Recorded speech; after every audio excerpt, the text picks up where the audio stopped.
They pivoted to plants, created cookies and kombucha, and applied acrylics. All of them focusing their time during this pandemic to start small businesses and found success. And WGN's Sean Lewis introduces us to them in tonight's cover story.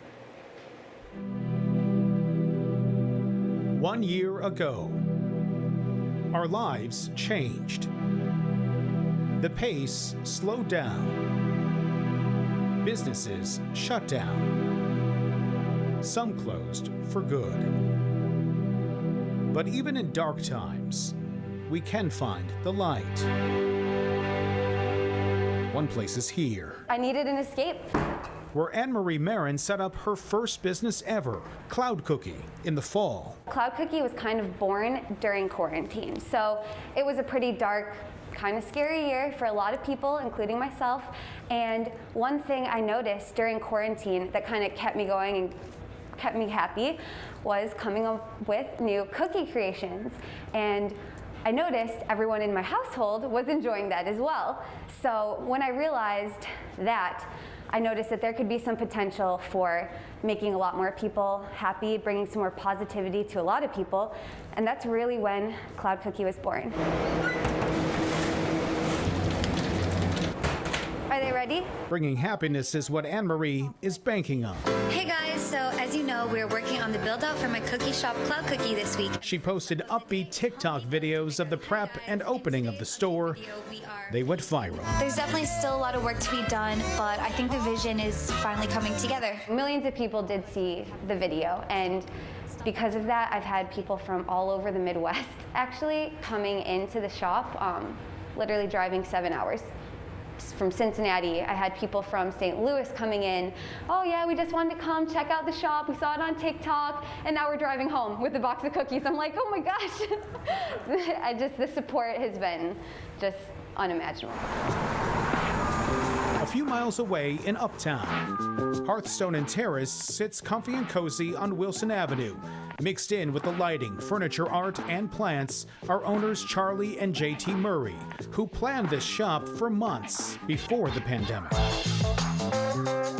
We're hoping to actually open by March of 2020. Timing can be everything, and when it came to the Murrays, it may have saved them. March 11th, we got our keys, and 2 days later, basically every business shut down. At the time, everyone talked 2 weeks. Things will be closed 2 weeks or a month. So we're like, we've got 2 months of build out, so it'll be good timing, you know, we'll be able to open.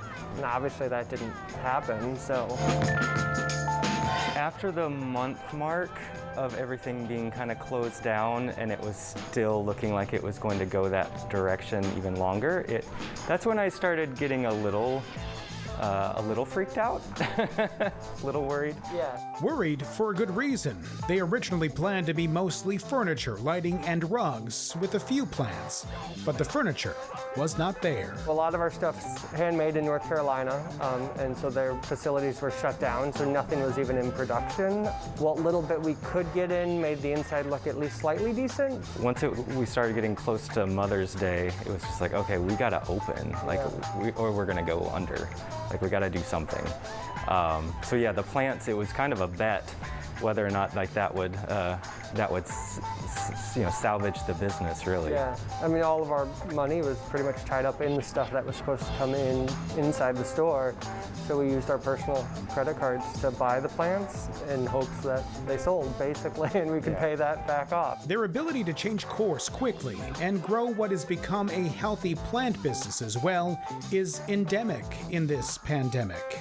It's been a good lesson to taking things one day at a time and just trying to make the best of a situation.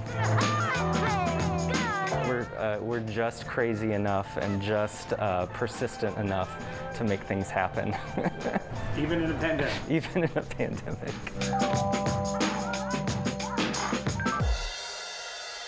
In Pullman, the pandemic brought pampering on wheels, When did you finally get this up and running? October 6th was our opening date. where this renovated RV now stands for real vocation, with a mobile nail salon and several jobs along with it. We put a model together where we could go to people's homes if they would like, and they can come outside of their homes, get serviced, and we are using the safety guidelines and then go right back inside their homes.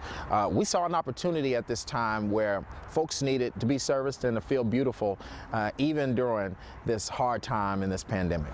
In back of the yards, inside of a former meatpacking plant, many small businesses are also growing. The plant is a food business incubator with about 20 indoor tenants who are all producing a wide range of products from coffee, chocolate, cheese, beer, kombucha, obviously, and we have 5 indoor farms. And tucked Welcome to the facility. into a corner of the plant This is where I do a bunch of my aging. is a small batch kombucha company, This is ComCom Corporate. where Jack Joseph does it all.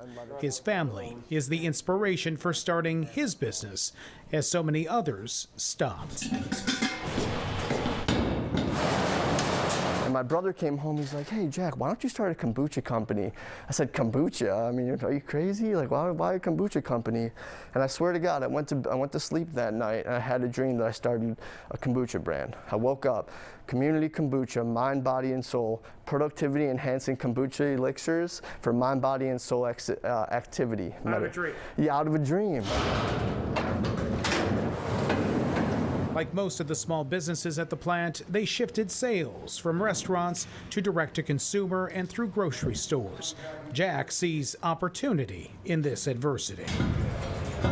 There's so many different things and challenges that we've had to jump around and navigate around that being able to stay alive during this time just shows me and makes me feel that I could thrive and continue to survive no matter what the circumstances are. I think it's, to start a small business, you have to be a little bit crazy to begin with. A little crazy and a lot of confidence. This is my first business. It is my first business. It is now my baby. Part of the recipe these entrepreneurs have found as their guiding light as they try to make their visions into a success. It was something that kind of kept me going through this pandemic. So it was the light at the end of the tunnel, and I think that's why it has succeeded thus far. All of the businesses we talked with say a key part of their success in the pandemic was getting the word out about their business on social media. We have links to all of the businesses featured tonight, as well as resources for small businesses in the city of Chicago right now at WGNTV.com. Sean Lewis, WGN News.